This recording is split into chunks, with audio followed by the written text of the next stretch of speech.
Hello, everybody. Welcome back to the Investment Realtors podcast and Realtors Square podcast. Lewis here. Justin. Thank you for joining us again today on this beautiful Monday morning. Some people get the Monday morning blues, but not us. No, every day is a good day when you wake up. Yeah, that's true. Not to mention, summer was late to the party. So if we can get it in fall, what we should have gone in summer, I'm not going to complain. Yeah, why complain? It's just good weather. Well, you can complain, but that would make you a complainer. Oh, jeez. And you don't want to be a complainer. No, it's not nice. No. It really isn't nice. No, nobody likes hanging out with complainers. Let me tell you. At all. No. So what's on the agenda today? So we got in a lot of questions. Thank you again. Just want to go through it again. Like, I know we say it every time. We kind of sound like broken records, but honestly, without like the comments and the support and the emails, I agree. I don't think we would be doing it. Well, we wouldn't. Like, we started this as fun, and now it's evolved into something bigger than just us. And to have like the community behind us, it's been great. It's been very good. So the last email we got in was just a fall, like kind of like a fall checklist. Yeah, I remember that one. What to do to get your house ready for the fall/winter season. And actually, we have a checklist. It's our little cheat sheet. Well, we send it out to clients, and we can send it out to anybody. Just email us directly or message or DM us, and we'll send it to you as well. But if you want to go through a little bit, and then we'll stop and chit chat on some of the parts that maybe need a little stop and chit chat. And we do also do this kind of checklist in the spring as well. I mean, kind of similar, but a little bit different. So with the fall maintenance checklist here. So, the first kind of category we have is heating, ventilation, and air conditioning. Yep. Key. So first one, you got to inspect your furnace, change your furnace filter. Some HVAC guys say every 3 months. I like to change mine monthly just because I have a cat, a dog, a little guy. Pet dependent. Yeah, preference. It is what it is. A big one that really gets us going when we go into showings is hearing that pesky smoke alarm or carbon monoxide. Beep. So check your batteries. Yeah.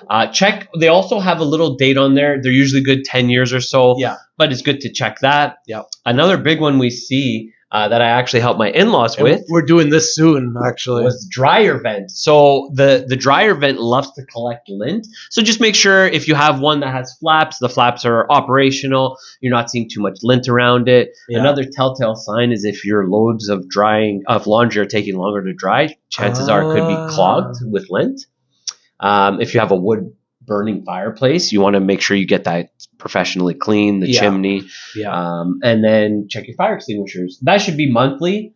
You should have one under the sink in the kitchen, one in the basement. Exactly. We like to do one on each floor. Can always make it safe. Yeah.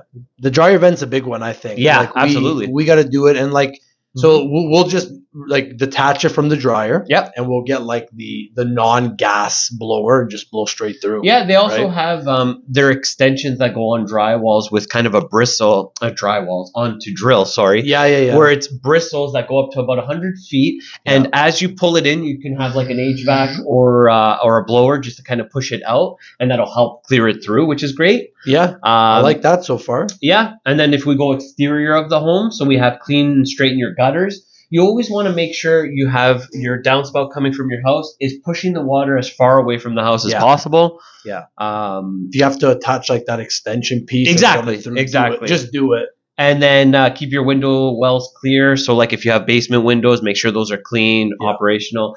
Make sure if you look around the windows, the caulking, if it's cracked, maybe reapply it. Make sure, you're not losing too much heat in that aspect. Yeah, pretty straightforward. The gutters is a big thing. Yeah. And then if we go over down to our lawn and garden, remember to water your lawn in the fall. So that you'll see, usually they come around with these aerators. You can rent them at Home Depot. They're gas powered, and they take out little plugs in your grass, and that's to help water it's like irrigating them. Yeah, it helps everything kind of go in there. Don't forget to take those plugs out. Fertilize your lawn in the fall. Cut the grass nice and short before winter hits. Winterize your sprinklers. So if you have irrigations in ground, you'll see these guys driving around with these big compressors. And what that is they hook up to your irrigation to blow out any of the water line. Yep. And then winterize your gas grill. I personally still use my grill in the winter because I'm a crazy Canadian like that. So do with that one as you will. Well, just because it's snowing doesn't mean you can't eat barbecue. It's true. I actually enjoy it. Nice little snow coming down. The heat's keeping you warm. Yeah, there's mild days in the winter, remember. It's not always minus 20, minus 30. It's true. And then we have the other subcategory, storage. So store, cover your lawn chairs, tables. In the shed. In the shed, or wrap them up. Or what like I like to do, so we have a metal gazebo, so I like to wrap it with plastic. Yes, that's a good one. So it doesn't allow any snow to go in, and it kind of keep everything underneath there. Reorganize your garage. You obviously want to park your car in there if you don't have remote start. You want to make sure that, you got, a nice kind of clean area. Yep. And then the last one that's pretty big is driveway walkway. So you want to get your property ready for snow. So the big one is tune up that snow blower.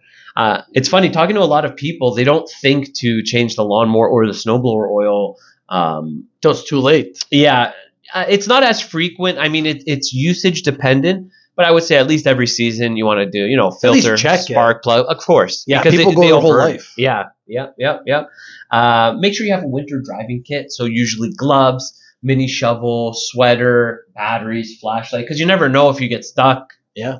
It's better to have it and not need it than need it and not have it. And then the other one that we have here, which is kind of funny. It's a fun one. And the last one, clean the doghouse. So now that could be interpreted as where you, as when you're being mean, exactly, get to go, or it could be for actual dogs. Some of our some of our clients that are on bigger properties, they have kind of watchdogs or farm dogs that they're in their own kind of dog area that's warm and taken care of like that. Yeah. But it's just kind of a generalization of just making sure you're ready for the winter. I mean, winter does seem to come pretty quick.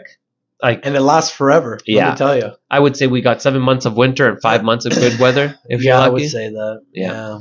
So it comes roaring in, and you have a beautiful day like today, and then tomorrow it snows. So I would get everything out of the way these next 2 weeks because the weather seems pretty good, and then just relax, change your tires. Yeah, and that's the other thing. I mean, not house related, but if you're kind of savvy like that, get a good handle on changing your winter tires before the first snowfall. We're big on rust proofing our vehicles too. Yeah, that's this Make week. sure you get them sprayed. Yeah. What's one of your second biggest investments next to a house are these vehicles, and they're not getting any cheaper. So no, and they're not putting any less salt on the roads. Let me tell you, that's what, like in Canada, they really do overdo it. I like when we go up to those northern parts, and when we're going Barrie, even a little bit north, where it's kind of a sand salt mix. So the sand makes more of a mess, but at least it's a little less harsh. It's less harsh on the vehicles. Yeah, like even our parking lot here, they look, when the interlocking that was pink is now white, you might be using too much salt, but I guess for liability. Yeah, liability. Nobody wants to slip on salt. No, everybody wants to have fun in the winter. They want to go tobogganing. They want to go skiing. We're going tobogganing this winter. Of course. And skiing. Of course, and tubing. Tubing, I've heard, is a lot of fun. Tubing's fun. Yeah, it's good stuff. Yeah. So this is our little checklist. Like Louis mentioned, we have a PDF version we can send to you. We send to all of our clients. Yeah. If you're like old school and you want to just feel a piece of paper, we can drop it off, mail it out to you. Yeah. And we'll definitely have our spring one coming out, so look out for that. Yeah. And what we also like to do when we send these out to our clients, we always ask them, is there something we missed? Yeah. And so over the years, it's been critiqued where they've added in more things. We've added stuff to that. We've added in stuff. Yeah. I think what we're missing under here now is winter ready for the vehicle. So we'll add in the tires and the rust proofing. Yeah. And we'll leave you with that on this beautiful Monday. All right, guys. Thanks again for joining us. Don't forget to like, share, subscribe, and comment. Smash those buttons. Yeah. Smash them. We'll see you on the next one. All right. Goodbye.